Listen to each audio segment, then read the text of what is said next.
তেওঁলোকৰ চেনেলৰ মাধ্যমৰ পৰা মই অল আছাম ষ্টুডেণ্ট ইউনিয়নক ধন্যবাদ জ্ঞাপন কৰিব বিচাৰিছোঁ। তেওঁলোকে যি পদক্ষেপ লৈছে UPSCৰ কোচিঙৰ বাবে এয়া নিশ্চয় শলাগ ল'বলগীয়া। মই আপোনালোকৰ তৰফৰ পৰা তেওঁলোকক ধন্যবাদ জ্ঞাপন কৰিছোঁ। ধন্যবাদ। সদৌ অসম ছাত্ৰ সন্থাৰ সপোনৰ প্ৰকল্পৰ প্ৰত্যাশা।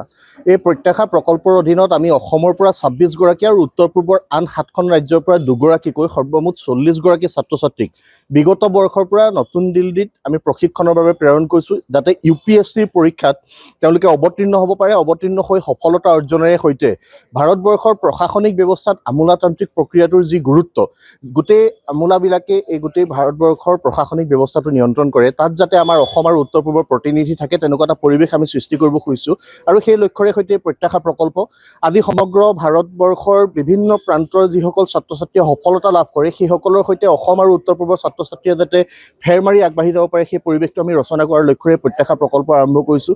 আজি প্ৰৱেশিকা পৰীক্ষা অনুষ্ঠিত হৈছে। এই বাছনি পৰীক্ষা অসমৰ গুৱাহাটী, তেজপুৰ, শিৱসাগৰ আৰু নতুন দিল্লীতো অনুষ্ঠিত হৈছে। ইয়াৰ পৰা আমি সৰ্বমুঠ 1000তকৈ অধিক ছাত্ৰ ছাত্ৰী ইয়াত অৱতীৰ্ণ হৈছে আৰু 26 গৰাকী ছাত্ৰ ছাত্ৰী নিৰ্বাচন কৰিম। 14 গৰাকী উত্তৰ পূব ছাত্ৰ সংগঠন নেচৰ তত্বাৱধানত 7খন ৰাজ্যৰ পৰা 2 গৰাকীকৈ প্ৰেৰণ কৰিব।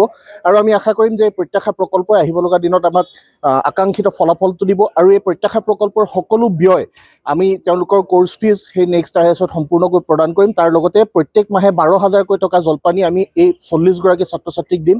আৰু এই বৰ্ষত যোৱা বৰ্ষৰ দৰেই যিসকলে প্ৰিলিমছত উত্তীৰ্ণ হৈছে মেইনছৰ প্ৰস্তুতিৰ বাবে তেওঁলোককো আমি 50,000 টকাকৈ জলপানী প্ৰদান কৰিম।